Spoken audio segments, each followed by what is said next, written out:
video terbaru dari channel G. Bismillahirrahmanirrahim. Assalamualaikum warahmatullahi wabarakatuh. Selamat siang Bapak Ibu Guru Kimia Madrasah se-Indonesia. Alhamdulillahirabbil alamin. Wa bihi nasta'inu ala umurid dunya waddin. Wassalatu wassalamu ala asyrafil anbiya'i wal mursalin. Sayyidina Muhammadin wa ala alihi wa sahbihi ajma'in. Amma ba'd. Bapak Ibu Guru Kimia Madrasah, peserta webinar yang berbahagia, dalam rangka optimalisasi pelaksanaan program kerja tahun 2024, Direktorat Jenderal Pendidikan Islam melalui Direktorat Guru dan Tenaga Kependidikan Madrasah akan menyelenggarakan kegiatan Asesmen Kompetensi Guru dan Tenaga Kependidikan atau AKGTK Madrasah tahun 2024 sebagai bagian dari program Madrasah Education Quality Reform atau MEQR. AKGTK sendiri akan dilaksanakan pada tanggal 24 sampai 24 Juni mendatang dan wajib diikuti oleh seluruh kepala madrasah, pengawas madrasah, dan guru mata pelajaran tertentu untuk mulai dari jenjang RA sampai MA. Nah, asesmen ini meliputi bidang pedagogik dan profesional kita sebagai guru kimia tentu saja. Nah, karena pentingnya kegiatan tersebut, maka tentu saja dibutuhkan persiapan yang matang dari kita semua selaku guru kimia madrasah untuk mengikutinya. Maka dari itu, Bapak Ibu, salah satunya adalah melalui agenda kita pada hari ini, yaitu bedah soal asesmen kompetensi guru dan tenaga kependidikan AKGTK bidang kimia yang insya Allah akan dibawakan oleh dua narasumber hebat kita. Alhamdulillah sudah berada juga di tengah-tengah kita bersama. Materi pedagogik oleh Bapak Sutardi, SSI MSC. Sudah ada ya? Bagaimana kabarnya Pak Tardi? Alhamdulillah, luar biasa. Allahu Akbar. Alhamdulillah, Allah. Ya, kemudian materi profesional sendiri akan dibawakan oleh Bapak Rijal Kamaluddin Husaini, SSI MPKIM. Bagaimana kabarnya Pak Rijal? Alhamdulillah, luar biasa. Masya Allah. Ya, baiklah Bapak Ibu yang berbahagia, tak kenal maka tak sayang, izinkan saya untuk membacakan CV dari pemateri pertama kita untuk materi pedagogik oleh Bapak Sutardi, SSI MSC. Ya, Bapak Ibu bisa lihat nama lengkap beliau Sutardi SSC MSC, kemudian tempat tanggal lahir di Bantul 19 April 1981, pangkat saat ini penata tingkat 1 dan golongan 3D. Beliau saat ini menjabat sebagai Kepala MTS Negeri 1 Sintang, Kalimantan Barat, dan pendidikan terakhir beliau S2 Kimia Universitas Gadjah Mada. Adapun kegiatan pengembangan diri dari Bapak Sutardi yang sudah diikuti sangat sudah banyak ya.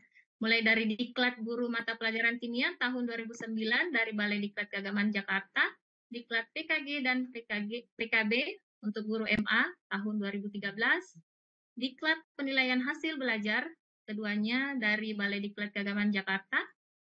Kemudian ada training dari Simeo Regional Center, kemudian BIMTEK Kurikulum K13 dari Kanwil Provinsi Kalimantan Barat, dan yang terbaru beliau mengikuti pembekalan nasional penyusunan soal host Bapak Ibu dan berkarakter literasi tahun 2021 dari Direktorat KSKK, Diklat Instruktur Nasional PKB Madrasah Reform 2021 dari Direktorat GTK. Kebetulan beliau adalah salah satu instruktur nasional kita di program PKB.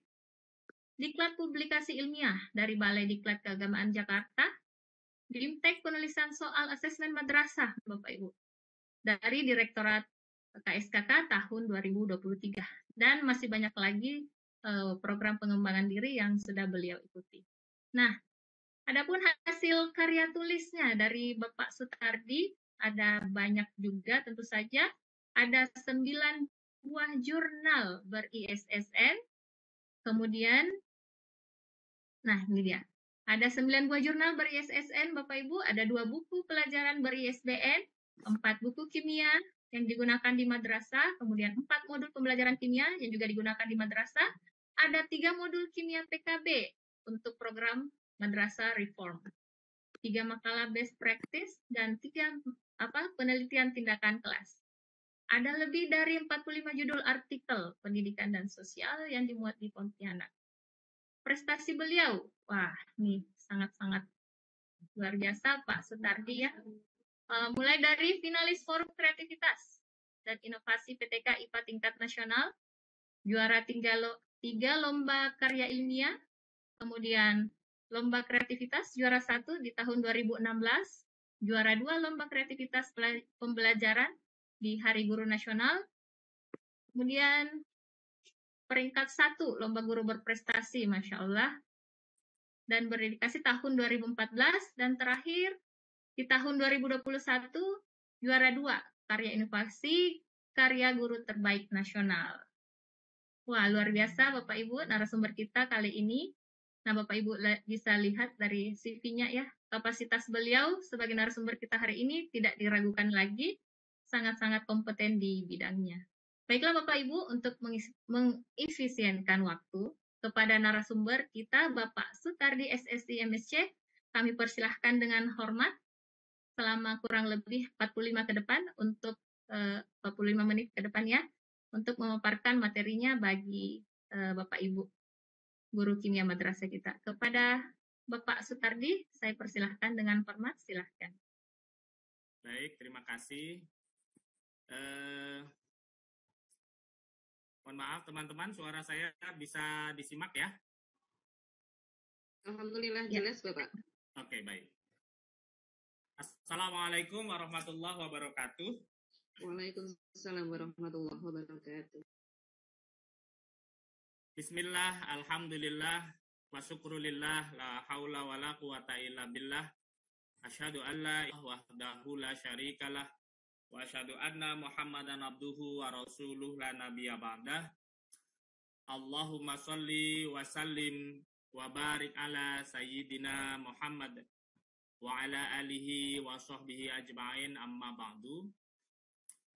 Bapak Direktur GTK yang sama-sama kita muliakan, Bapak Ibu Kasubdit, Bapak Ibu Kasih Pendidikan Madrasah dari beberapa kantor wilayah Kementerian Agama yang tergabung dalam Zoom ini, Ketua Panitia Pak Susanto beserta kawan-kawan yang sudah memfasilitasi silaturahmi pada pagi hari ini sehingga kita bisa bertatap muka kembali setelah beberapa lama kita tidak berzoom ria ya. Terakhir kita bahas SKP dengan MGMP Jawa Tengah difasilitasi oleh Dr. Mahbub Alwatoni waktu itu. Dan terutama kepada seluruh peserta yang insya Allah mudah-mudahan selalu diberikan kesehatan dan kemudahan dalam menjalankan tugas, dan apa yang dilakukan menjadi amal jariah untuk kita semua. Amin ya robbal alamin. Gara-gara Pak Susanto tadi bikin pantun, akhirnya saya mendadak bikin contoh juga. Izin baca pantun. Mudah-mudahan masuk ya, meskipun guru kimia. Burung cendrawasih bukanlah merpati,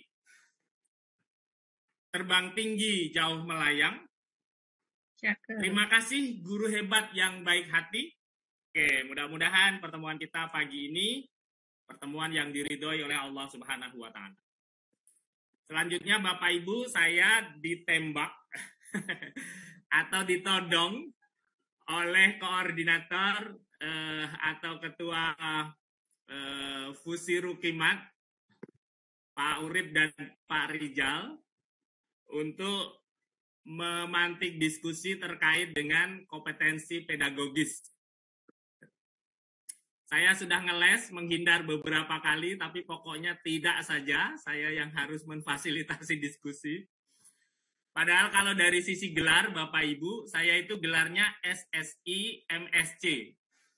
Itu non-kependidikan ya. Jadi saya itu belajar pedagogis dari tahun 2005, sejak pertama jadi guru, itu otodidak. Nanti kalau misalkan sesat, bid'ah, dolalah, mohon dimaafkan Pak Susanto, Pak Ketua Panitia.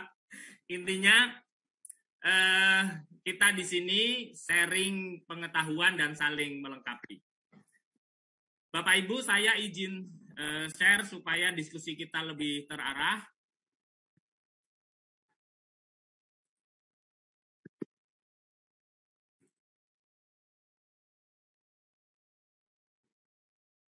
Oke, Bapak Ibu bisa terlihat layar saya? Bisa, Bapak. Ya, Pak. Jelas. Oke, baik.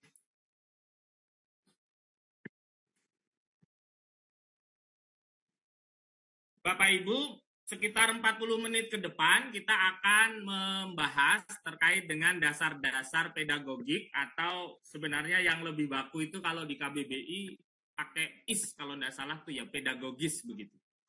Tapi karena di peraturannya menyebutnya pedagogik, jadi kita pakai istilah itu. Ini tadi yang saya sampaikan, Bapak Ibu, banyak yang sudah memiliki jam tayang tinggi sebagai fasilitator di kelas.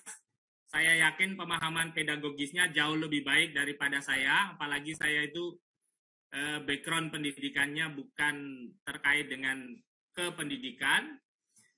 Oleh karena itu nanti forum ini sifatnya sebagai sharing pengetahuan saja. Andai kata apa yang saya bahas atau apa yang saya sampaikan ternyata keliru, mohon teman-teman untuk bisa meluruskannya. Dua hal yang menjadi tujuan diskusi kita berupaya untuk memahami konsep-konsep pedagogik dalam pembelajaran. Nanti selain slide ini, saya sudah menyiapkan satu rangkuman terkait dengan pedagogis, mulai dari perkembangan peserta didik sampai dengan kegiatan reflektif pembelajaran, terutama penelitian tindakan kelas, nanti bisa kita baca bersama-sama di kediaman masing-masing karena waktunya tidak cukup memadai untuk kita bahas di sini. Kemudian yang kedua adalah memberikan langkah solutif dalam pembelajaran. Soal-soal pedagogis belakangan ini itu lebih banyak pada kasuistik, kita dihadapkan pada satu kasus, lalu sikap kita bagaimana. Nah, sehingga uji-uji terkait dengan pedagogis itu sebagian besarnya adalah apa rekomendasi yang bisa kita berikan atau langkah solutif apa yang paling tepat ketika satu hambatan atau satu kasus terjadi dalam pembelajaran kita. Untuk AKG, Bapak Ibu, tes pedagogisnya tidak cukup banyak. Kalau tidak salah di tahun lalu itu hanya 12 atau 13 soal saja dari, saya lupa persisnya, 50 atau 60 soal. Jadi hanya sepertiga saja di AKG yang menanyakan terkait dengan pedagogis. Sebagaimana yang diketahui Bapak Ibu, kompetensi guru itu diatur dalam Permendiknas nomor 16 tahun 2007, ada kompetensi pedagogik, kompetensi kepribadian, kompetensi sosial, dan kompetensi profesional. Dua hal yang akan kita bahas, pedagogis dan profesional, nanti yang profesional oleh Om Rijal. Secara sederhana, pedagogis itu adalah pengetahuan dan kemampuan seorang guru dalam mengelola pembelajaran peserta didik. Ada 10 kompetensi yang dituntut dari seorang guru terkait dengan pedagogis. Yang pertama adalah menguasai karakteristik peserta didik, mulai dari aspek fisik, moral, spiritual, sosial, kultural, emosional, dan intelektual. Kemudian yang kedua, menguasai teori belajar dan prinsip-prinsip pembelajaran yang mendidik. Yang ketiga, mengembangkan kurikulum yang terkait dengan mata pelajaran yang diampu. Kemudian ada yang keempat itu menyelenggarakan pembelajaran yang mendidik atau pelaksanaan pembelajarannya. Selanjutnya, memanfaatkan teknologi informasi, memfasilitasi pengembangan peserta didik untuk mengaktualisasikan berbagai potensi yang dimiliki anak-anak berkebutuhan khusus, baik yang berkebutuhan khusus sangat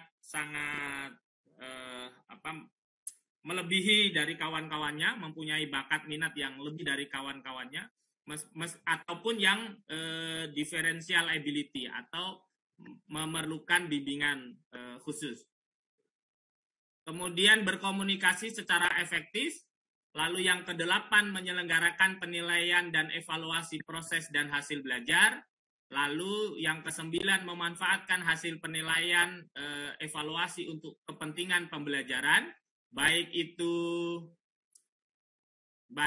terkait dengan remedial,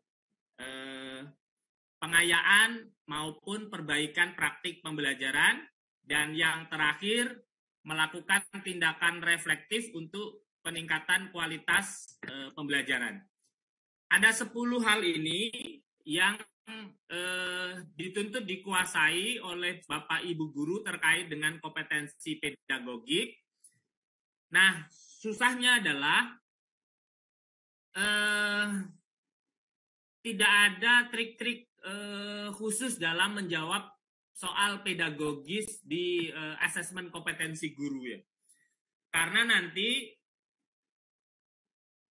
pilihan jawaban yang tepat itu sangat terkait dengan stimulus yang diberikan. Jadi ketika berbeda kasus, maka langkah yang tepat seperti apa untuk mengatasi hambatan itu. Nah, itu sangat terkait dengan stimulus yang diberikan. Sehingga secara umum kita harus memiliki pengetahuan dan pengalaman. Jadi pengetahuan saja tidak cukup, tapi pengalaman-pengalaman di kelas, langkah-langkah apa yang sudah pernah kita ambil itu akan memperkaya modal kita untuk bisa menjawab soal-soal asesmen kompetensi pedagogis. Saya nanti akan memberikan beberapa kasus. Nanti mohon partisipasi teman-teman untuk bisa mendiskusikan contoh-contoh soal atau kasus-kasus soal terkait dengan kompetensi pedagogis ini. Sementara untuk bahan bacaannya nanti teman-teman bisa pelajari mandiri di rumah masing-masing. Nah, sudah 15 menit. Karena waktu 45 menit singkat saja ya. Sudah 15 menit. Nah, 30 menit ke depan kita akan coba. Saya akan berikan setiap kompetensi yang dituntut, itu minimal saya akan berikan satu bentuk soal ya. Tapi belum tentu ini mewakili seluruh kemampuan pedagogis yang dituntut. Jadi nanti teman-teman tetap harus baca ringkasan yang saya berikan. Ini teman-teman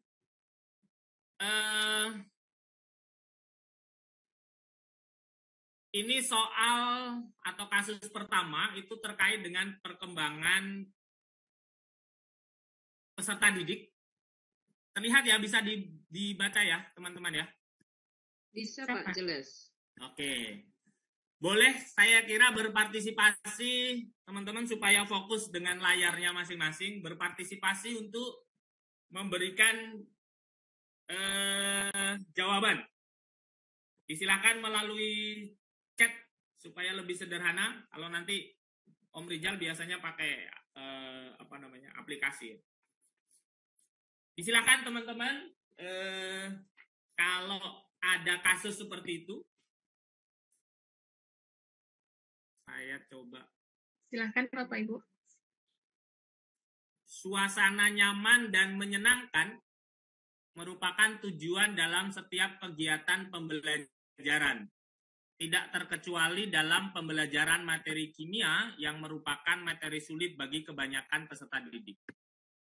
Namun, permasalahan sosial emosional dalam belajar yang dialami peserta didik sangat beragam. Salah satunya adalah peserta didik yang cenderung pendiam, pasif, dan mudah tersinggung. Mereka tidak berani bertanya atau menjawab karena merasa tidak mampu dan cenderung kurang berani bergaul serta suka menyendiri. Nah, ini ada kasus perkembangan peserta didik khususnya terkait dengan permasalahan atau apa ya istilahnya itu, gangguan perkembangan peserta didik. Ada impulsif, kemudian hiperaktif, distractibility chill, dan poor self concept. Nah, berarti ini mau tidak mau kita harus mempunyai pemahaman terhadap istilah-istilah ini. Sudah ada yang banyak yang menjawab, saya buka. Ada yang sebagian besarnya menjawab D. Impulsif itu apa Bapak Ibu? Impulsif itu misalkan ada, mana istilah impulsif? Anak itu melakukan sesuatu tanpa mempertimbangkan akibat dari tindakannya, itu namanya masih impulsif. Misalkan kalau ada seorang anak yang tanpa meminta izin atau meminta terlebih dahulu, tiba-tiba dia merebut mainan kawannya. Itu berarti bertindak tanpa mempertimbangkan akibat dari tindakannya. Nah, itu disebut impulsif. Kalau hiperaktif itu anak sulit mengontrol aktivitasnya. Dia sulit berkonsentrasi, kinestetis yang berlebihan, itu hiperaktif. Kalau distractibility chill itu anaknya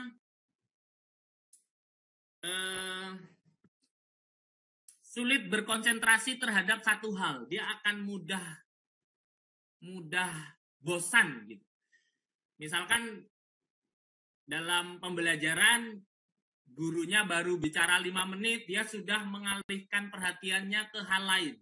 Intinya dia mudah bosan. Nah, akibatnya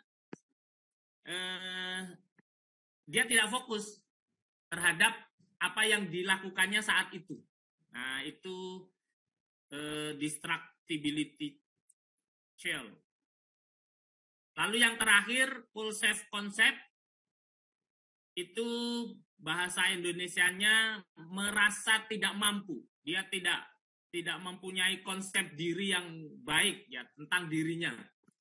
Apa yang ada pada dirinya itu dirasa kurang terus. Nah, itu namanya poor self concept. Nah, kasus yang diberikan ini, kata kuncinya di sini merasa tidak mampu. Sehingga dia cenderung pendiam. Takut menjawab gitu ya. Disuruh mencoba sesuatu dia tetap pasif. Dan mudah tersinggung. Nah, mudah tersinggungnya itu karena dirinya merasa tidak mampu. Sehingga ada orang yang mengomongkan sesuatu tentang mungkin orang lain, dia dikiranya adalah membicarakan kekurangan dirinya. Nah, berarti dari kasus ini terkait dengan perkembangan peserta didik, jawabannya adalah yang D. Dan sebagian besarnya benar ya. Sudah betul. Sudah benar. Berarti sebenarnya nggak perlu ada pembahasan ya. Karena teman-teman yakin lebih mahir ya. Seperti yang tadi saya bilang, saya berasal dari latar belakang yang bukan kependidikan. Jadi ini teman-teman jawabannya adalah yang D. Ini masih perkembangan peserta didik. Contoh soal peserta didik, perkembangan peserta didik. Dalam kegiatan pembelajaran materi termokimia, guru meminta peserta didik untuk berdiskusi secara berkelompok untuk membandingkan perubahan entalpi beberapa reaksi berdasarkan data hasil percobaan. Seorang peserta didik inisialnya AN mampu mengendalikan diri dengan baik dalam berbagai situasi dan mampu menjalin kerjasama yang baik dengan teman-temannya. Dan mampu memposisikan diri di lingkungan dengan baik. Berdasarkan karakter peserta didik, AN tersebut memiliki kecerdasan. Nah, ini terkait dengan perkembangan peserta didik. Itu ada 9 kecerdasan ya yang sudah dibekalkan oleh Allah Subhanahu wa taala kepada setiap individu yang berbeda-beda. Jadi kecerdasan yang dominan pada setiap peserta didik itu berbeda-beda dan itu memang sudah dibekalkan oleh Allah Subhanahu wa taala dari awal penciptaannya. Jadi struktur otaknya itu ternyata dia lebih dominan mempunyai kecerdasan yang mana itu memang sudah diciptakan dari sananya. Saat ini masih 9 kecerdasan yang diidentifikasi oleh para ilmuwan. Bisa jadi nanti ke depannya bertambah lagi terkait dengan perkembangan ilmu pengetahuan. Disilakan teman-teman menjawab lagi. 9 kecerdasan itu ada linguistik, misalkan ya bahasa, kemudian ada kinestetik, kemudian ada logik matematik, kemudian ada intrapersonal, interpersonal, kemudian naturalis dan seterusnya sampai dengan eksistensial ya. Eksistensial itu kecerdasan filosofis, mempertanyakan hakikat penciptaan alam semesta. Itu eksistensial. Nah, kalau yang ini adalah kecerdasan interpersonal ya. Nah, kira-kira yang mana berarti kecerdasan interpersonal itu? Jawab lagi. Banyak yang jawab deh. Sebagian besarnya menjawab sosial emosional.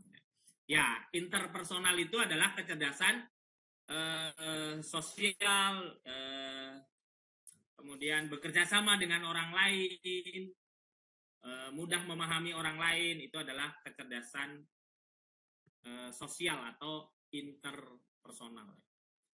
Nah, ini kasus terkait dengan soal perkembangan peserta didik. Nanti teman-teman bisa explore di Google atau bisa juga mempelajari modul-modul yang sudah dibikin oleh teman-teman penulis modul terkait dengan kompetensi pedagogis. Nah, ini contoh atau soal teori belajar. IPA diperlukan dalam kehidupan sehari-hari untuk memenuhi kebutuhan manusia melalui pemecahan masalah-masalah yang dapat diidentifikasi. Nah, ada 3 komponen terkait dengan IPA ini. Atau lebih tepatnya terkait dengan ilmu sains. Kira-kira yang mana Bapak Ibu? 3 komponen yang harus ada supaya pembelajaran IPA itu terus berkembang atau ilmu sains itu terus berkembang, terus dinamis. Ada penemuan-penemuan baru dan seterusnya.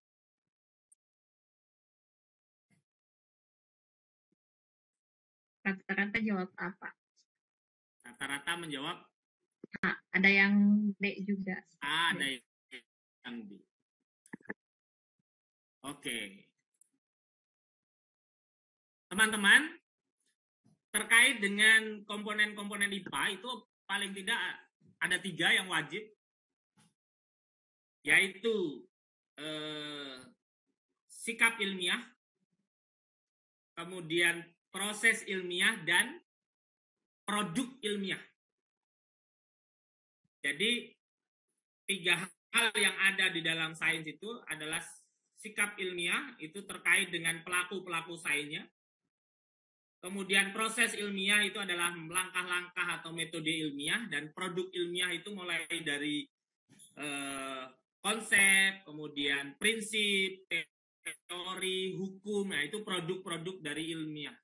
Kalau sikap ilmiah itu biasanya kalau yang kita tanamkan ke peserta didik itu rasa ingin tahu, kemudian objektif, atau kalau dalam bahasa agama itu iktidal, lurus, tegak, menulis fakta dengan sebenarnya, kemudian terbuka, andai kata memang kesimpulan kita atau data kita keliru, maka kita terbuka terhadap masukan, kemudian tidak memihak, lalu tidak mudah percaya. Nah, sehingga ilmu itu terus berkembang melalui ketidakpercayaan itu. Betul nggak sih sebenarnya planet itu ada 8, misalkan begitu ya. Nah, itu melalui dari ketidakpercayaan, betul nggak sih kandungan minyak atsiri di daun ini adalah hanya ini, misalkan. Nah, itu berasal dari ketidakpercayaan. Kalau proses ilmiah itu teman-teman ada mengamati, menanya, kemudian mengklasifikasi, itu adalah proses-proses ilmiah. Berarti jawabannya yang tepat adalah yang A. Nah, ini jawabannya adalah yang A. Mohon maaf, slide-nya sering macet.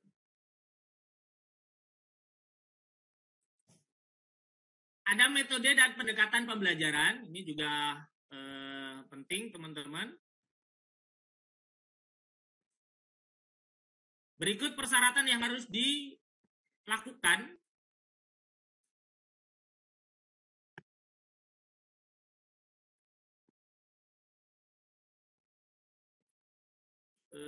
sebentar.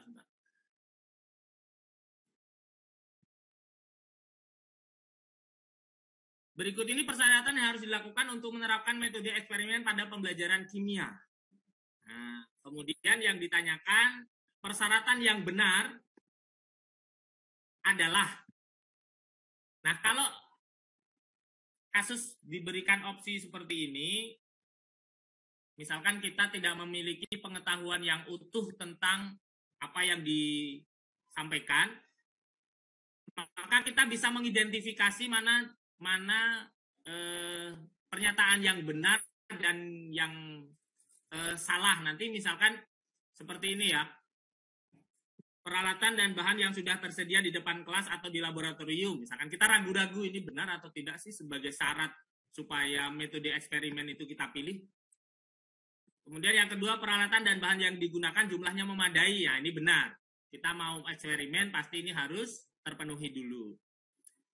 Hanya dilakukan oleh seorang peserta didik di kelompoknya, yang lainnya cukup mengamati saja. Nah, nomor 3 ini sudah pasti salah. Berarti persyaratan yang benar tidak boleh mengandung komponen ketiga ini. Andai kata 1 ragu-ragu, kemudian 4 ragu-ragu, kita bisa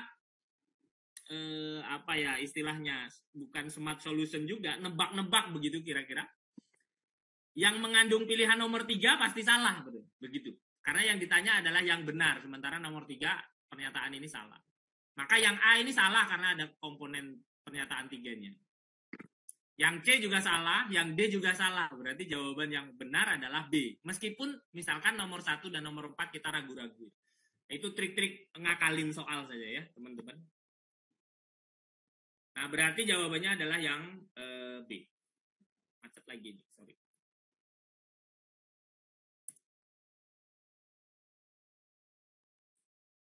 Oke, jawabannya adalah yang D karena pernyataan yang ketiga itu keliru ya. Nah, ini terkait dengan media. Media pembelajaran itu sarana untuk menyampaikan pesan ya, sarana untuk menyampaikan materi pembelajaran.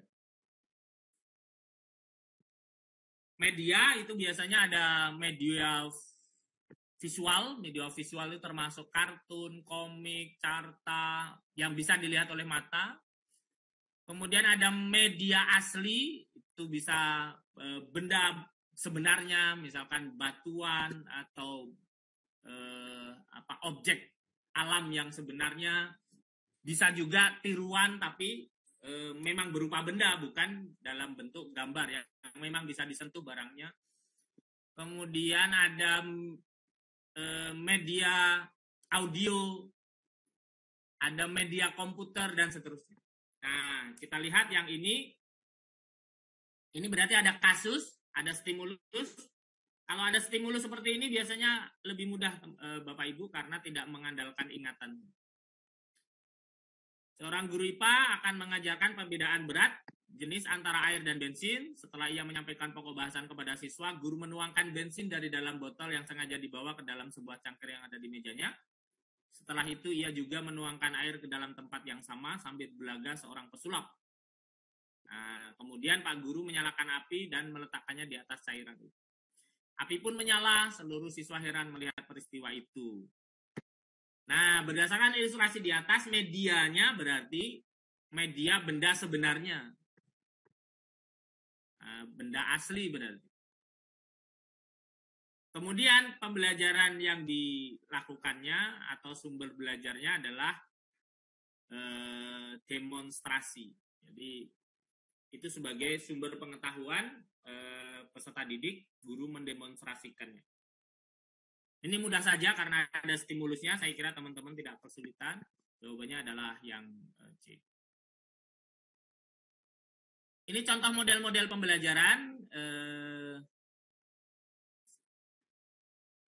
Kalau model-model pembelajaran, kita perlu ada kata-kata kunci yang diingat ya. Misalkan problem based learning berarti berdasarkan masalah, cooperative learning berarti peserta didik menyelesaikan pembelajaran secara kooperatif. Kemudian discovery, penemuan, misalkan seperti itu.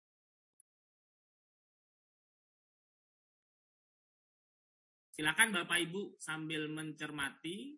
Di sini kata kuncinya adalah mengobservasi suatu fenomena dalam kehidupan sehari-hari dan diminta mengidentifikasi serta mencatat permasalahan yang muncul dalam fenomena itu.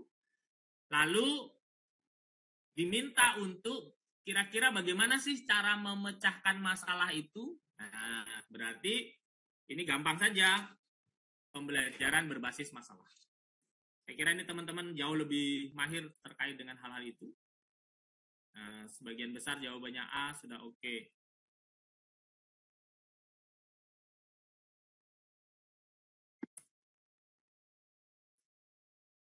Ini adalah prinsip kurikulum.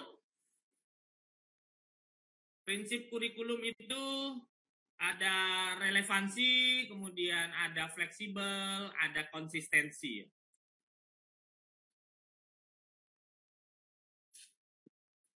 Di sini ada keajegan ya. Kata keajegan itu berarti ya konsisten ya. Antara kompetensi dasar, indikator sampai dengan penilaiannya. Itu namanya konsistensi. Ya. Prinsip kurikulum konsistensi. Kalau relevansi itu kurikulum dikembangkan dengan memperhatikan perkembangan ilmu pengetahuan saat ini. Relevan dengan ilmu pengetahuan saat ini. Kalau fleksibilitas itu kurikulum, pembelajaran, itu andai kata terjadi situasi atau kondisi yang tidak sesuai dengan apa yang direncanakan sebelumnya, maka mudah untuk dilakukan perubahan. Itu namanya fleksibel. Kalau efektivitas itu terkait dengan kegiatan yang tidak ada mubazirnya, termasuk bahkan di dalam kelas andai kata ice breaking, itu ice breakingnya tidak mubazir, tapi betul-betul bermakna dengan pembelajaran atau terkait dengan pembelajaran. Nah, ini berarti efektif pembelajaran itu. Wah, tinggal 7 menit. Saya menyiapkan sekitar 15 soal ya. Kita cepat saja teman-teman. Pak Badrus, ini pembelajaran bermakna. Kita harus baca stimulusnya ini teman-teman. Kemudian mengidentifikasi kira-kira di pendahuluan muncul tidak hal-hal ini. Di pendahuluan itu kan mengkomunikasikan tujuan pembelajaran, baik tujuan akademik, tujuan penanaman karakter, atau tujuan sosial, tujuan spiritual. Kemudian memberikan apersepsi, kemudian memberikan motivasi, ya paling tidak 3 hal itu. Kemudian yang sunnah itu adalah menjelaskan step-step pembelajaran yang akan dilalui. Nah, itu bisa langsung di pendahuluan dijelaskan, atau bisa juga dijelaskan langkah demi langkahnya pada saat proses pembelajaran. Oke, silakan sekarang bentuk kelompok. Nah, sudah dijalankan. Kemudian baru langkah selanjutnya saya akan membagikan lembar kerja ya. Nah, begitu berarti itu tidak dibacakan di pendahuluan ya. Tapi yang wajibnya 3 hal itu: mengkomunikasikan tujuan pembelajaran, memberikan apersepsi, kemudian memotivasi. Nah, kalau kasus ini, kita lihat. Selamat pagi anak-anak. Hari ini kita akan melanjutkan materi yang telah kita mulai kemarin tentang pH larutan. Berarti ini sudah memberikan apersepsi ya. Pada pembelajaran hari ini, saya ingin Anda dapat menentukan pH larutan asam basa lemah dengan asam basa kuat. Nah, tujuan akademiknya sudah disampaikan. Setelah pembelajaran ini, kalian harus bisa bla bla bla bla. Nah, itu menyampaikan tujuan. Lalu, apa yang Anda ingat tentang definisi larutan? Nah, ini masih apersepsi berarti. Mengaitkan apa yang sudah diketahui peserta didik dengan apa yang akan dibahas, atau mengaitkan pembelajaran sebelumnya dengan yang akan dibahas. Coba lihat demo saya nih. Nah, ini berarti dia sudah mulai memberikan motivasi peserta didik untuk fokus.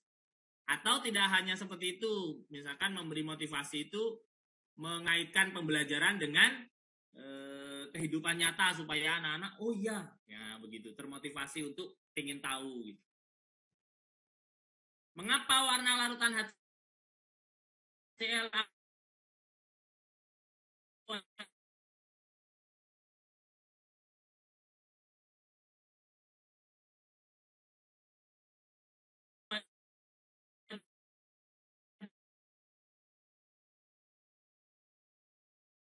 dan larutan NaOH berbeda jika deteksi larutan indikator universal? Ada yang di ini. Oke, tadi saya paparkan penyampaian tujuan itu ada tujuan terkait dengan akademik, tujuan tentang karakter atau sosial, dan tujuan spiritual itu boleh disampaikan ya di awal pembelajaran. Nah, dari narasi ini yang terlewat oleh Pak Badrus adalah menyampaikan tujuan sosial ya. Dia tidak menyampaikan, misalkan pembelajaran kita hari ini akan kita lakukan dengan kelompok. Nah, ya, dalam kelompok kalian bekerja sama, kompak, tujuan sosial. Kalau ada perbedaan pendapat, dengan satu ngamuk terhadap yang lain, misalkan itu tujuan sosial. Oke, jadi jawaban yang paling tepat teman-teman untuk pembelajaran bermakna ini adalah yang A. Kasus 9 masih pembelajaran bermakna. Di antara kegiatan yang seharusnya muncul pada kegiatan inti. Nah, kegiatan inti, Bapak Ibu, adalah melaksanakan pembelajaran. Mana yang melaksanakan pembelajaran yang sebenarnya atau yang intinya? Kita lihat mendiskusikan kompetensi yang sudah dipelajari dengan kompetensi yang akan dipelajari dan dikembangkan. Ini berarti apersepsi ya. Apersepsi berarti di pendahuluan. Penggunaan pendekatan saintifik yang disesuaikan dengan karakteristik mata pelajaran dan peserta didik. Menyampaikan kompetensi yang akan dicapai dan manfaatnya dalam kehidupan sehari-hari. Ini berarti menyampaikan tujuan, kompetensi spiritual, sosial, maupun akademik. Berarti pendahuluan. Tadi sudah dibahas di kasus nomor 8. Menyampaikan garis besar cakupan materi dan kegiatan yang akan dilakukan. Yang D ini di pendahuluan. Berarti jawaban yang benar adalah melaksanakan pembelajaran dengan menggunakan pendekatan saintifik. Jawabannya yang B. 3 menit lagi. Komunikasi efektif. Membangun iklim komunikasi yang positif antara guru dengan peserta didik merupakan hal yang penting dalam proses pembelajaran. Dari pernyataan di bawah ini, manakah yang kurang tepat dalam membangun iklim komunikasi yang positif antara guru dan peserta didik? Guru bersikap luas dan terbuka. Nah, ini masuk dalam komunikasi positif. Guru mampu menyampaikan materi secara runut. Nah, ini berarti komunikasi efektif ya. Mengelola interaksi dengan peserta didik dalam pembelajaran ini juga masuk dalam kompetensi komunikasi efektif. Guru mampu menunjukkan kesungguhan dan keseriusan. Nah, ini berarti yang bukan bagian dari komunikasi efektif. Guru mampu menunjukkan kesungguhan dan keseriusan dalam pembelajaran. Tidak masuk dalam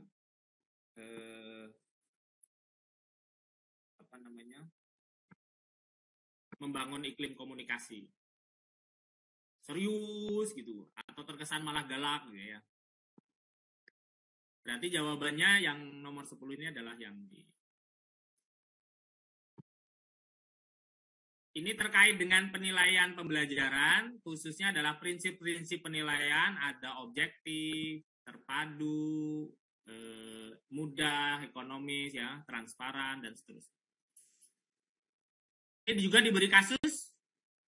Di dalam RPP, seorang guru sudah membuat instrumen penilaian sikap, keterampilan, dan pengetahuan, lalu dilakukan penilaian, lalu gurunya memeriksa jawaban, dan menganalisisnya. Kemudian jawaban itu dan beserta komentar-komentarnya dibagikan ya kepada peserta didik, lalu mengumumkan kepada peserta didik yang sudah mencapai atau belum mencapai KKM. Nah, berarti ini prinsip pembelajaran atau prinsip penilaian transparan. Transparan itu prosedur penilaian, kriterianya, kenapa salah, kenapa benar jawaban ini, kemudian siapa saja yang sudah mencapai kompetensi, siapa yang belum, apa yang harus dilakukan berikutnya, itu termasuk dalam prinsip transparan. Prinsip-prinsip yang lain nanti teman-teman bisa baca di ringkasan pedagogis yang saya sampaikan. Ini penilaian pembelajaran. Dalam pembelajaran materi stoikiometri dengan menganalisis data hasil percobaan menggunakan hukum-hukum dasar kimia. Kemudian yang diminta adalah keterampilan berpikir kritis. Kalau di dalam taksonomi Bloom, berpikir kritis atau berpikir tingkat tinggi mulai dari menerapkan itu belum berpikir kritis. Mulai dari menganalisis. Kalau taksonomi Bloom itu kan mulai dari mengingat, kemudian menjelaskan, menerapkan, menganalisis, kemudian kalau yang mengevaluasi, mencipta ya. Kalau yang lama itu ada, yang terakhir itu justru mengevaluasi. Nah, yang bukan berpikir kritis itu berarti yang menjelaskan ya, karena menjelaskan ini hanya mengulang pengetahuan yang sudah diperolehnya atau mengingat saja. Interpretasi, memaknai data, kemudian menganalisis, inferensi itu mengambil kesimpulan, berarti ini mengambil kesimpulan itu masuk dalam berpikir kritis. Berarti yang ada nomor 4-nya salah. 1, 2, dan 3.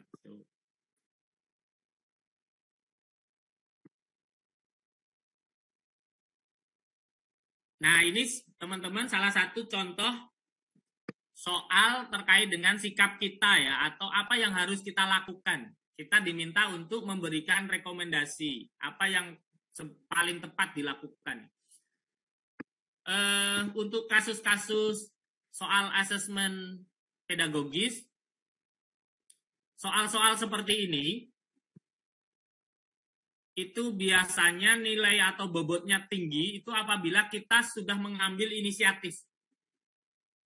Bukan hanya memberikan saran atau masukan atau melibatkan orang lain gitu, tapi kita yang memang melakukannya. Contohnya misalkan ada soal seperti ini.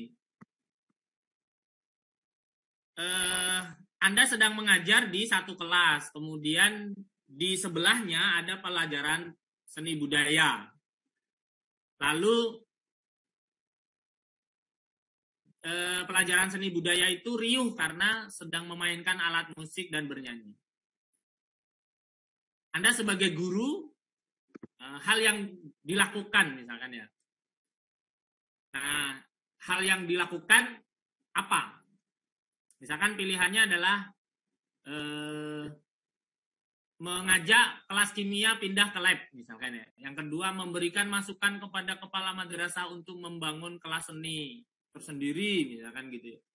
Yang ketiga misalkan memberitahu kepada guru seni budaya untuk memelankan volume suaranya misalkan.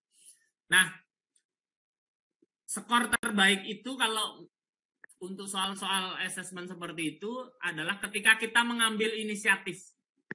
Berarti kita memindahkan peserta didik kita ke lab misalkan gitu, atau inisiatif yang lain apa gitu. Tapi kalau mengajak diskusi, memberitahu, meminta pihak lain itu biasanya dianggap kurang tepat. Berarti kitalah yang harus memberikan solusi. Kita sendiri yang langsung mengeksekusi atau mengatasi hambatan pembelajaran itu. Nah, kalau yang ini ada kasus lebih dari 50% peserta didik tidak tidak tuntas. Nah, biasanya apa pengalaman kita biasanya bagaimana kalau lebih dari 50%? Berarti ada yang salah dalam pembelajaran kita karena yang tidak tuntas masuk lebih dari 50%. Dan lebih dari 50% ini nggak tahu apakah 90% atau 99%. Maka langkah yang paling baik adalah pembelajaran itu dilakukan dengan metode atau media yang berbeda supaya artinya remedial itu tidak hanya memberikan tes langsung gitu, tapi ada perlakuannya. Kalau 50-50 masih bisa dengan tutor sebaya yang tuntas mengremedial yang tidak tuntas misalkan, atau penugasan secara berkelompok. Tapi kalau lebih dari 50%, maka akan lebih baik kalau dalam satu kelas itu kita lakukan treatment pembelajaran dengan metode atau media yang berbeda. Ini juga soal kasuistik. Ada guru memberikan angket kepada peserta didik untuk menilai dirinya, kemudian ada salah satu respon, peserta didik itu memberikan nilai rendah pada kemampuan guru memberi informasi aktual dan terkini. Nah, berarti wawasan guru harus ditingkatkan. Itu sudah kata kuncinya itu. Lalu guru mampu menghubungkan materi dengan pengalaman peserta didik. Nah, berarti yang nomor 4 itu terkait dengan kegiatan pendahuluan. Menghubungkan materi dengan pengalaman peserta didik untuk memberikan motivasi supaya mereka memiliki rasa ingin tahu yang tinggi. Atau supaya mereka nanti berminat untuk mengambil bidang itu. Nah, ini berarti terkait dengan apersepsi. Pilihan yang mengecoh adalah bagian A, mengganti model atau metode pembelajaran dengan menambah wawasan pengetahuan menggunakan berbagai sumber informasi. Nah, di sini tidak ada tergambar modelnya, tapi peserta didik itu menganggap bahwa penyampaian materi itu jelas. Di nomor 1 ini memberi poin 3. Artinya, model yang digunakan sudah cukup memfasilitasi peserta didik menguasai materi. Karena dianggap jelas ya. Entah pakai model apa nggak tergambar di sini. Nah, sehingga yang harus ditingkatkan adalah 2 hal ini, nomor 3 dan 4. Maka jawaban yang tepat adalah apersepsi dan menambah wawasan. Terakhir, sudah lewat 7 menit. Di sini teman-teman nanti saya sampaikan slide-nya dan saya sampaikan resumenya ya.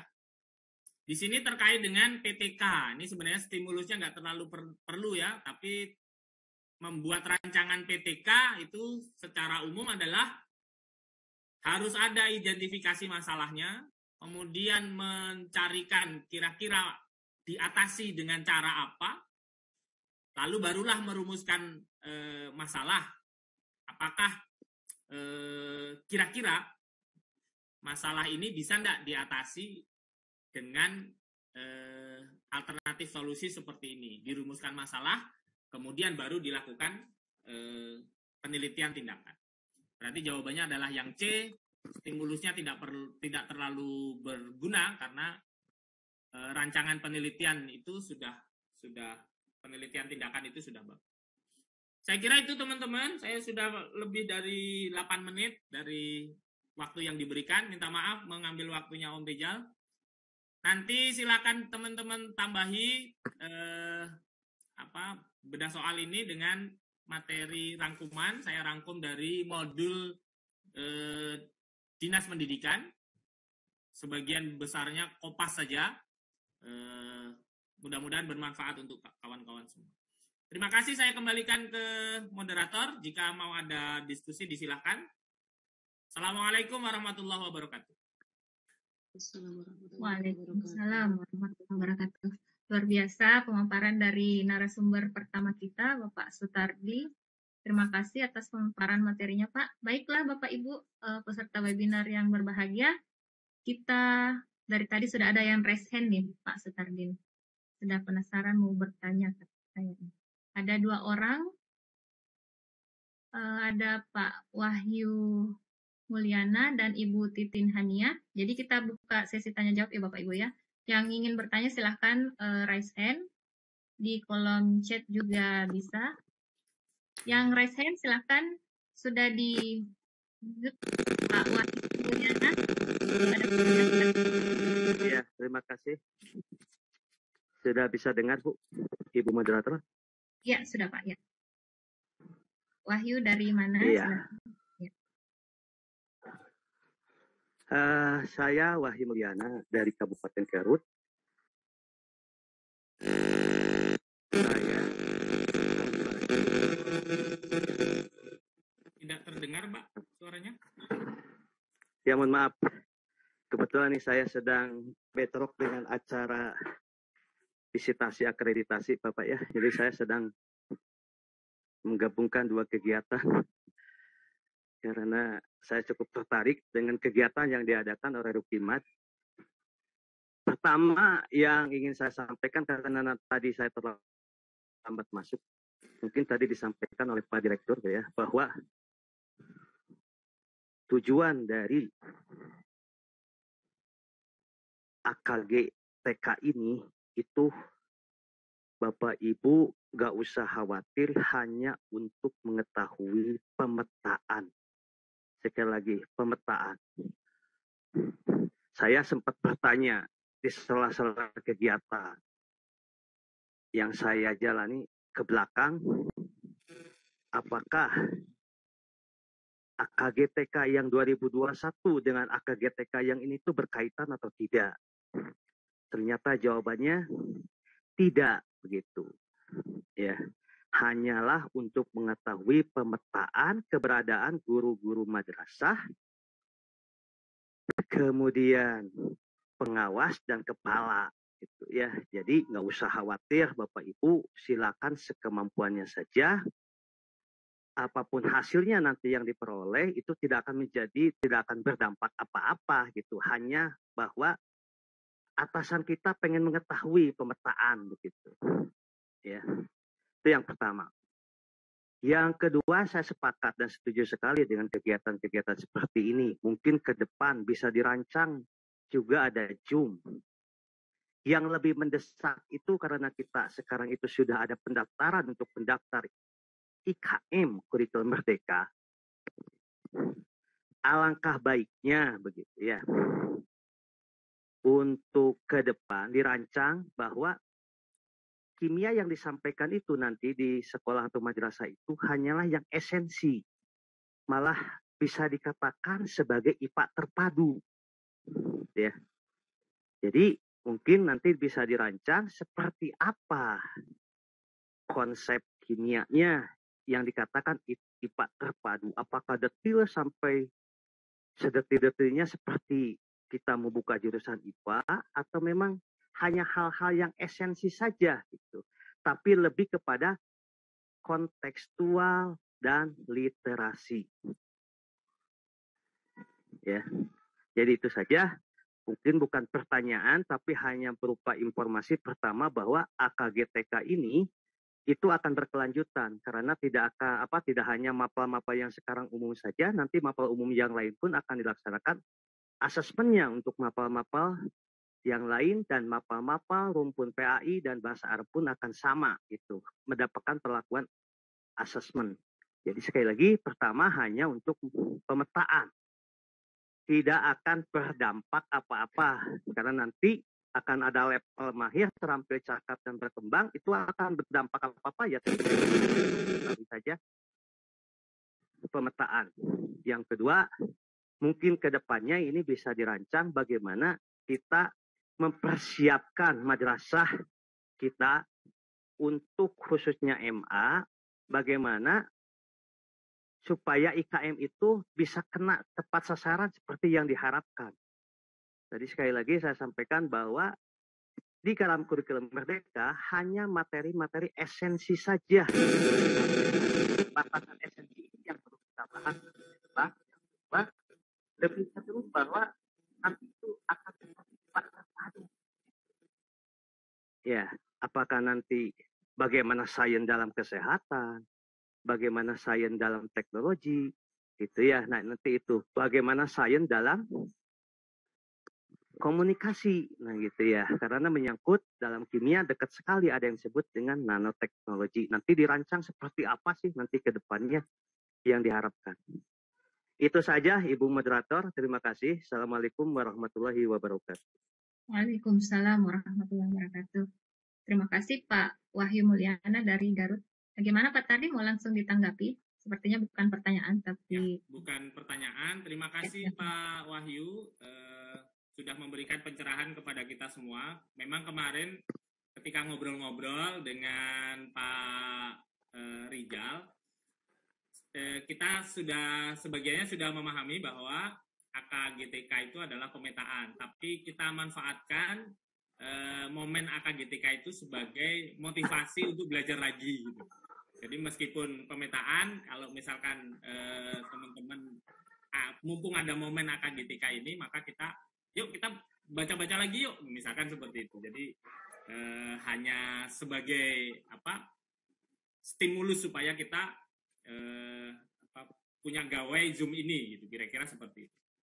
Terima kasih Pak Wahyu, luar biasa. Termasuk saran-saran nanti bisa dieksekusi oleh para pengurus supaya kita bisa bersilaturahmi lagi. Terima kasih Mbak. Baik, terima kasih. Demikian tanggapan dari Pak Tardi untuk Pak Wahyu. Jadi insya Allah ya ke depannya mohon doanya Bapak Ibu. Mudah-mudahan teman-teman panitia akan memfollow up kegiatan kita ini. Seperti kegiatan-kegiatan sebelumnya ada kegiatan oksidasi.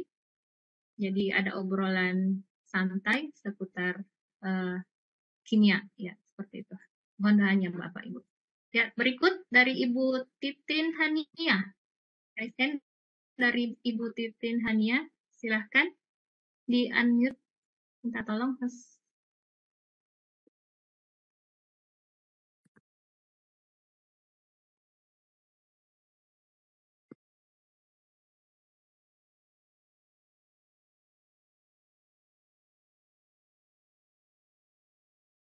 Jadi ya, Ibu Titin Hania, ada pertanyaan atau Bapak Ibu yang lain silahkan raise hand. Jika ada yang ingin didiskusikan dengan Pak, dengan Pak Muhammad Hafid, ya, silahkan dari Bogor. Assalamualaikum. Suaranya sudah masuk, Bu. Waalaikumsalam. Iya, sudah Pak. Silakan. Tadi yang seperti sudah saya contohkan. Jadi dia tidak menanyakan konten, tapi konteks. Ada stimulusnya sehingga kita tidak mengandalkan hafalan ya. Teori apa tuh, Wesson misalkan, atau teori apa tuh, conditioning, gitu-gitu saya juga nggak menguasai Pak. Apalagi saya yang bukan kependidikan ya.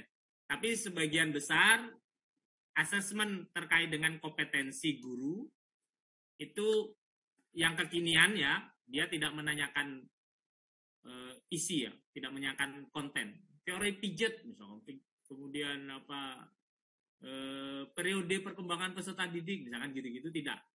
0 tahun sampai 2 tahun anak bisa ngapain aja misalkan gitu. Mudah-mudahan soal ke depan di AKGTK juga begitu. Jadi menanyakan konten ya, bukan menanyakan konten ya, tapi menanyakan konteks. Saya kira itu Pak. Nanti untuk materinya ada ringkasannya. Jadi baca kita sama-sama baca Pak ya, karena saya juga tidak menguasai sepenuhnya terkait dengan teori-teori belajar itu. Kan banyak banget ya, ada behavior, ada konstruktivisme dan seterusnya. Saya kira itu Mbak. Ya. Mudah-mudahan soal AKG kita nanti kontekstual ya, bukan konten ya. Oke, terima kasih. Ya, amin. Saya juga berdoa seperti itu Pak Tardi. Mudah-mudahan bukan teori pure-nya, tapi penerapannya dalam pembelajaran. Terima kasih Pak Hafiz dan Pak Tardi. Nah, berikut ada MC kita juga raise hand, Ibu Kusrini, silahkan. Ya, terima kasih. Assalamualaikum Pak Tardi. Waalaikumsalam. Agak takut nih saya kalau Mbak Kusrini. Nanti mengajari itu berenang Mas. Enggak Pak, saya luar biasa Pak Tardi. Bukan ini. Yang bertanya lebih tahu daripada yang ditanya itu. Oh, kalau ini saya benar-benar mohon izin bertanya Pak Tardi. Oke, terakhir silakan. dari Bapak itu ketika 1 Januari tepat tahun baru kita belajar e-kinerja. Dan itu alhamdulillah bermanfaat sekali Bapak. Akhirnya di Iman 1 Karanganyar bisa membagikan keilmuan dari Pak Tardi. Selanjutnya Pak Tardi, saya gini, seperti yang Pak Wahyu ya, tadi yang penanya pertama, ini kan hanya sekedar pemetakan gitu. Pemetaan guru, pengawas, kepala madrasah. Tapi akhirnya kita ketika melihat angka kita tuh Pak, di Simpatika, nilai AKG di bawah KKM jauh, itu berasa kayak yang, segininya ya, kayak gitu. Jadi benar tadi dari Pak Tardi dan Bapak Ketua kita, Pak Rijal, sehingga muncul kita silaturahim akademik di sini, kita belajar lagi. Dan kemudian Pak Tardi mohon izin terkait dengan pedagogik. Ini berasa kayak semua jawaban tuh kayak kalau dibaca tuh kayak benar semua gitu. Kemudian saya cenderung ke model-model pembelajaran ini Pak. Mungkin bisa dikasih clue-nya atau kata kuncinya. Kalau misalkan PBL kayak apa, discovery kayak apa, dan lain sebagainya. Satu itu. Kemudian yang kedua nih Pak, tadi untuk yang soal proses pembelajaran, ada tujuan, ada persepsi, ada motivasi. Terkadang tuh membedakan ini nih tujuannya, ini nih persepsinya, terus kemudian kalimat-kalimat motivasinya yang kayak gitu. Mungkin dari Pak Tardi nanti saya yakin di materi yang panjenengan sampaikan pasti akan ada beberapa soal lagi gitu. Mohon untuk lebih ditekankan gitu Pak, karena kalau membaca tuh kayak yang ini jawabannya kayak bener ya, kayak bener semua gitu. Lah ini yang mana gitu. Makanya itu, jadi mohon pencerahannya dari Pak Tardi. Terima kasih. Memang penulis soal AKG-nya sudah mantap-mantap. Jadi akhirnya pengecoh soalnya berfungsi dengan baik. Iya, benar. Kalau terkait dengan model-model pembelajaran itu biasanya ya kita kan dikhususkan ke mapel IPA atau mapel kimia, itu biasanya yang sering dipakai itu kan PBL sudah pasti ya. Kemudian PJBL atau PBL itu problem based learning. Jadi kata kuncinya problem based learning itu peserta didik menemukan masalah, atau kita kalau peserta didik tidak bisa menemukan masalah yang dari fenomena yang kita berikan, kita yang memberikan masalah kepada peserta didik lalu memberikan rekomendasi penyelesaian masalah. Nah, itu kata kuncinya itu, problem based learning. Kalau project dengan problem itu hampir mirip di sintak-sintaknya, tapi kalau project itu sampai dengan menghasilkan sesuatu. Nah, itu di project ya, bisa produk, bisa tampilan kalau misalkan seni, atau bisa sampai ke hasil karya kalau misalkan sastra begitu. Contohnya begini, kalau problem misalkan begini, ada barang mau di packing,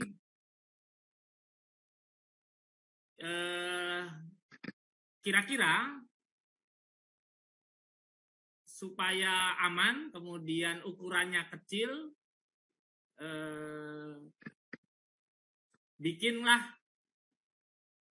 desain tempat packing barang itu, misalkan begitu.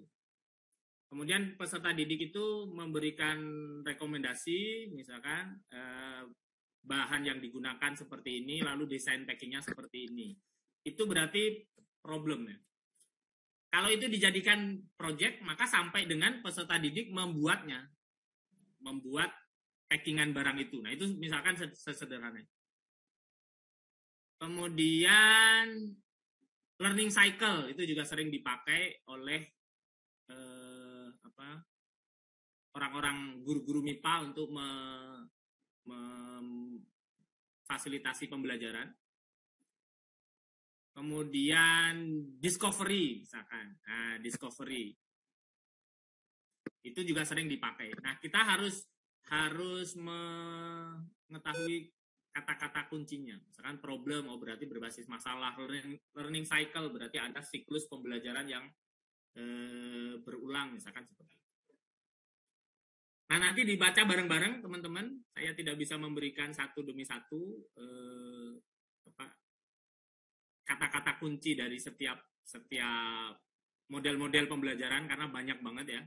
Tapi kira-kira itu yang sering digunakan, PBL, PJBL, learning cycle, discovery, itu yang sering digunakan untuk pembelajaran MIPA. Kemudian yang kedua, apa tadi ya? Proses pembelajaran, Bapak, membedakan ini tujuan, ini nih persepsi, ini nih motivasi, gitu. Terkadang jadi ada pertanyaan, ini yang Pak pertama Guru. kita harus tahu istilah-istilah pengertian dari istilah-istilahnya. Misalkan apersepsi, apersepsi itu kata kuncinya adalah mengaitkan apa yang sudah ada pada diri siswa, pengalaman-pengalaman diri siswa, dengan apa yang akan dibahas. Nah, berarti misalkan kalau saya mengajar, kemudian saya menanyakan, mau mengajar termokimia misalkan ya, kemudian saya menanyakan, ada yang sudah pernah ketetesan bensin, misalkan di kulitnya, misalkan begitu ya. Apa yang kalian rasakan? Terasa dingin, misalkan. Kenapa dia terasa dingin? Gitu, karena panas tubuh diambil oleh bensin untuk menguap, misalkan begitu. Nah, itu berarti apersepsi. Mengaitkan pengalaman siswa sebelumnya dengan apa yang akan dibahas. Atau pembelajaran sebelumnya. Minggu yang lalu kita sudah membahas tentang larutan. Nah, hari ini kita akan menguji beberapa jenis larutan, misalkan seperti itu. Apakah dia bersifat asam, basa, atau netral, misalkan begitu. Tuh anak-anak jadi ngeh dengan apa yang akan dibahas gitu. Jadi ketersambungan materi. Itu persepsi. Nah, kalau di pendahuluan apa-apa saja yang harus dilakukan. Intinya kalau di pendahuluan itu mengkondisikan peserta didik untuk siap melakukan kegiatan intinya. Kegiatan intinya itu udah penerapan model, penerapan metode, itu berarti kegiatan intinya. Nah, pendahuluan tadi ada 3 yang minimal yang harus disampaikan. Yang pertama adalah apersepsi, kemudian menyampaikan kompetensi. Setelah belajar ini, harapannya kalian mampu untuk A, B, C, D, E, misalkan begitu. Supaya peserta didik itu bisa nanti, berarti kompetensi yang mau saya capai adalah apa saja. Kemudian yang ketiga adalah memotivasi peserta didik. sebenarnya bisa juga menyampaikan langkah-langkah pembelajarannya, kemudian ruang lingkup pembelajarannya. Tapi langkah-langkah pembelajaran bisa dilakukan pada saat sambil melakukan langkah itu. Tidak di pendahuluan. Dalam pembelajaran ini yang akan kita lakukan adalah yang pertama kalian nanti bentuk kelompok ya, misalkan begitu. Yang kedua kalian akan saya bagi LKS. Yang ketiga nanti tolong kalian mengkaji literatur untuk bisa menjawab masalah-masalah yang saya berikan di LKS. Tidak harus begitu. Tidak harus disampaikan di pendahuluan. Tapi itu boleh sambil berjalan. Nah, kemudian di kegiatan penutup biasanya melakukan refleksi, memberikan penguatan ulang. Nah, kira-kira seperti itu di pembelajaran. Jadi motivasi itu yang mana? Motivasi itu berarti memberikan supaya peserta didik itu fokus dalam pembelajaran. Bisa dengan, coba tolong perhatikan, nah misalkan itu sudah bagian dari memberikan motivasi. Coba lihat apa yang saya bawa, misalkan. Atau kalau lebih dalam lagi, memotivasi itu menyampaikan bahwa pembelajaran ini nanti akan bermanfaat ketika kalian menjadi perawat, ketika kalian menjadi dokter, atau ketika kalian menjadi, begitu. Itu juga memotivasi peserta didik supaya yang punya keinginan atau cita-cita itu fokus mengikuti pembelajaran.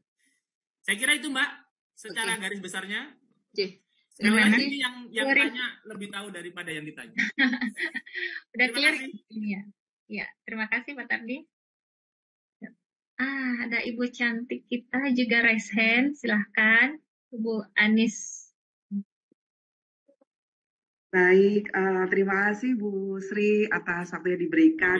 Bu Sri mau izin juga apa nih? Mau ditunjukkan nih ada ya. Kabarnya nggak menyapa. Oh iya, alhamdulillah. Saya juga kangen. Mohon maaf belum bisa silaturahmi kemarin. Semoga next time. Oke. Ini ada pertanyaan di via chat. Saya mau izin karena saya sudah diberi kesempatan oleh Bu Sri untuk bertanya, maka saya dulu ya. Gitu. Pak Tardi, ini kan sebenarnya ya memang sangat bagus sih ya dengan adanya mau GTK ini, sehingga kita bisa sama-sama gitu ya mencoba untuk memulih kembali, mempelajari kembali atau memperdalam kembali terkait dengan kemampuan pedagogi kita gitu, yang mungkin udah lama banget nggak terasa gitu, kayak saya gitu. Tapi adakah Pak Tardi berdasarkan mungkin pengalaman Pak Tardi sebuah tips and trick di mana, karena kan ada hal yang jauh lebih penting daripada semua itu ya. Memang keterampilan pedagogik itu sangat kita butuhkan secara alamiahnya karena kita melayani anak-anak yang memang mereka itu berbeda-beda. Dan keterampilan pedagogik itu sangat penting untuk melayani anak-anak yang memang mereka juga punya banyak perbedaan, misalnya dalam kasus pembelajaran berdiferensiasi dan lain-lain gitu ya. Mereka punya gaya belajar yang beda-beda. Meskipun terkait dengan gaya belajar ini masih menjadi sebuah perdebatan ya, apakah memang beneran ada ataukah enggak gitu ya. Tapi kan memang anak-anak beda-beda gitu intinya. Jadi kita memang harus punya kemampuan itu. Ada nggak tips and trick sepengalaman Pak Tardi yang bisa kita terapkan agar kita secara otomatis keterampilan pedagogi kita itu selalu meningkat dan meningkat. Sehingga kita bisa memberikan pelayanan yang lebih baik kepada anak-anak kita ke depannya begitu. Pak Tardi, terima kasih. Terima kasih Bu Anis. Baik, sama-sama Bu Sri. Dan triknya apa? Tardi untuk meningkatkan keterampilan. Ini luar biasa ya. Jadi kalau seorang guru sudah punya niat untuk selalu meningkatkan kualitas pelayanannya terhadap peserta didik, ini keren sekali. Kalau pengalaman pribadi saya, supaya saya termotivasi untuk memperbaiki, itu saya selalu nanya ke peserta didik. Gimana pembelajaran kita hari ini? Atau kita pernah juga diajarkan ketika di madrasah reform supaya tidak terlalu menyita waktu, itu misalkan pakai emot ya, pakai emoticon. Peserta didik tinggal menconteng kira-kira apa yang mereka rasakan selama menjalani pembelajaran. Misalkan ada emot tertawa, ada emot ngantuk lalu tertulis Z gitu ya, pengen tidur gitu. Atau malah marah gitu emotnya. Nah, nanti peserta didik memberikan respon itu. Artinya begini, ketika peserta didik itu sebagian besarnya tidak berkenan dengan pembelajaran yang kita fasilitasikan hari itu, maka kita harus merefleksi kira-kira besok tuh mau ngapain. Yang kedua, mempersiapkan pembelajaran yang akan kita jalani itu dengan sungguh-sungguh. Sampai dengan kadangkala itu saya membayangkan nanti saya masuk itu pertama kali yang saya lakukan tuh apa. Kemudian siswa saya suruh ngapain. Sampai dengan media yang harus saya gunakan tuh di print, disiapkan, dan seterusnya.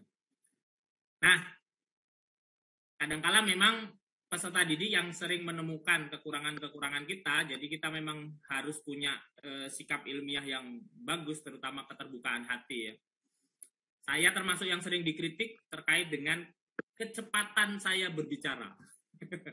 Jadi saya termasuk yang berkata atau bertutur cukup cepat gitu ya.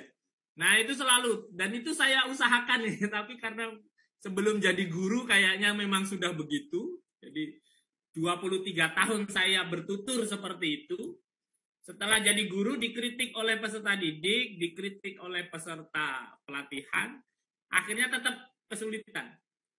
Tapi harus tetap dilatihkan, dicoba, diatasi, supaya usaha itu juga selain memperbaiki keadaan, juga jadi amal soleh. Nanti kan kalau di akhirat, oh Pak Sutardi itu sampai berkali-kali latihan ngomong di forum gitu ya, itu akan jadi ibadah tersendiri. Tidak ada sih trik khusus, ya terus belajar saja. Saya yakin teman-teman jam terbangnya sudah cukup banyak. Dan sekolah-sekolah yang siswanya unik-unik itu menjadi tempat ya, mengasah kita sebagai guru. Jadi jangan menghindar dari peserta didik yang banyak hambatan, peserta didik yang mungkin bermasalah, peserta didik yang banyak mengeluh, peserta didik yang juga mungkin pasif. Gitu. Itu jadi ladang kita untuk belajar. Mungkin itu Mbak Anis. Oke, terima kasih banyak Pak Tardi. Bilangnya nggak kasih tips and trick, tapi udah ngasih banyak. Termasuk yang saya tangkap adalah bagaimana kita menjadikan anak-anak itu sebagai guru kita juga. Kita menggali apa yang kesulitan mereka sebagai sebuah ajang untuk belajar. Oke, Pak Tardi satu lagi ya, nyambung dari apa yang jenengan sampaikan. Boleh ya, sedikit. Ya, Jadi tadi Pak Tardi, ya gimana Bu? Silahkan. Boleh ya? Ya. Oke, saya lanjut ya. Sedikit ya. Oke. Tadi Pak tadi menyampaikan bahwasanya oke, kita kasih emot begitu ya. Nanti anak-anak kalau misalkan nanti responnya baik, misalnya mereka rata-rata senang gitu. Nah, itu berarti kita bisa menyimpulkan secara sepihak ya gitu. Oh ya, ini kayaknya pembelajaran kita udah oke nih. Udah lumayan. Berarti nanti saya akan mengulanginya, saya akan mempertahankan ini gitu kan. Nah, tetapi kadang-kadang itu ada kalanya juga seperti ini Pak tadi yang saya alami ya. Anak-anak senang gitu ya, misalnya ya responnya bagus gitu. Tapi ketika saya cek pemahaman mereka, ternyata pemahaman mereka itu kurang begitu. Ternyata senangnya itu karena kita menyediakan misalnya ada ice breaking yang menarik di situ, yang ternyata senangnya itu bukan di esensinya gitu, kimianya malah nggak dapet gitu. Nah itu berarti yang harus diperbaiki apa nih? Berarti profesionalnya ya, kalau seperti atau gimana? Itu perlu renungan itu ya.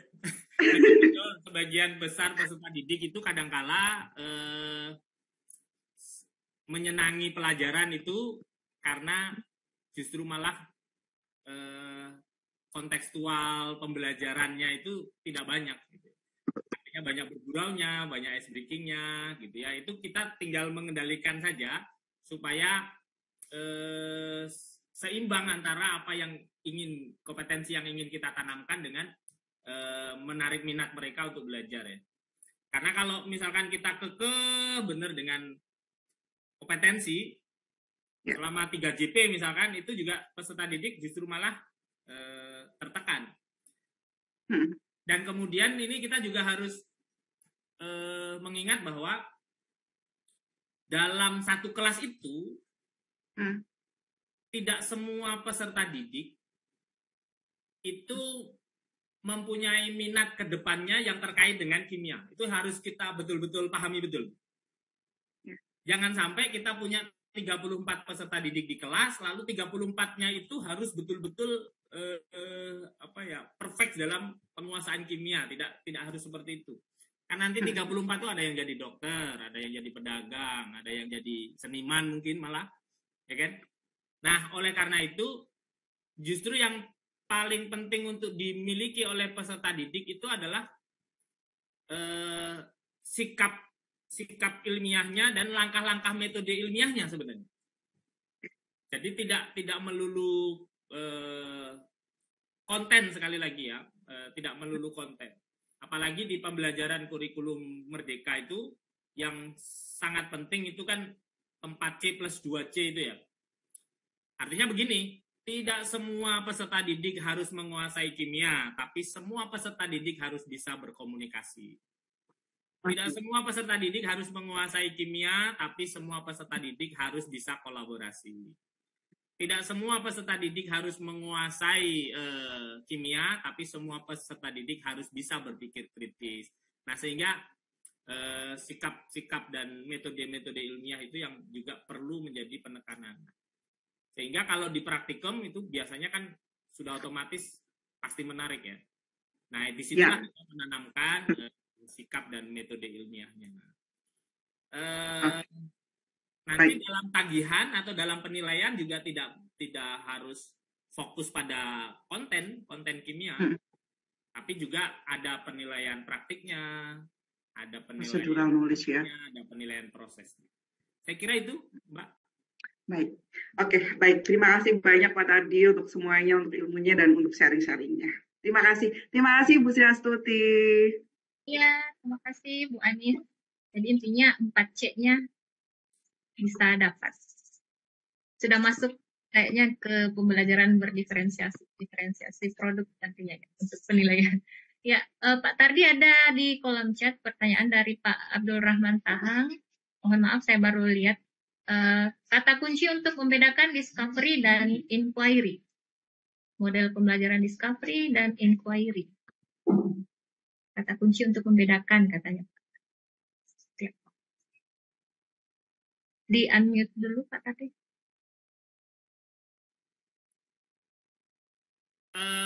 Kalau discovery itu biasanya begini. Ini kata kuncinya ya.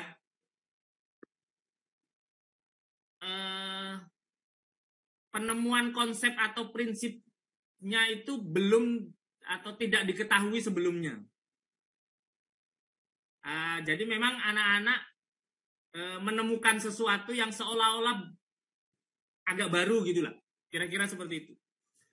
Kalau inquiry itu meskipun hampir mirip ya, kalau inquiry itu penemuannya memang konsepnya memang sudah ada sebelumnya. Jadi anak tinggal mempelajari tapi menemukan sendiri, itu namanya inquiry. Tapi kalau discovery memang lebih pada menemukan. Misalkan apa ya yang paling mudah itu, menemukan bagaimana cara mengolah sampah, misalkan dengan ide-ide peserta didik sendiri ya, itu discovery learning. Tapi kalau inquiry, konsep itu sudah ada atau sudah diketahui sebelumnya, tapi peserta didik menemukan konsep itu sendiri.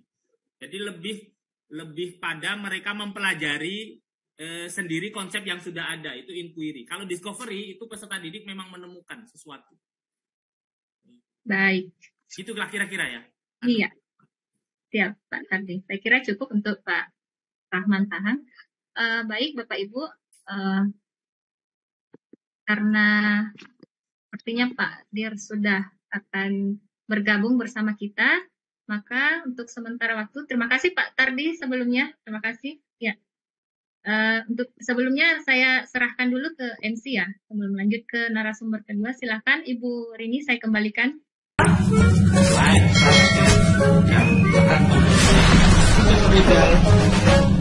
Video terbaru dari channel C.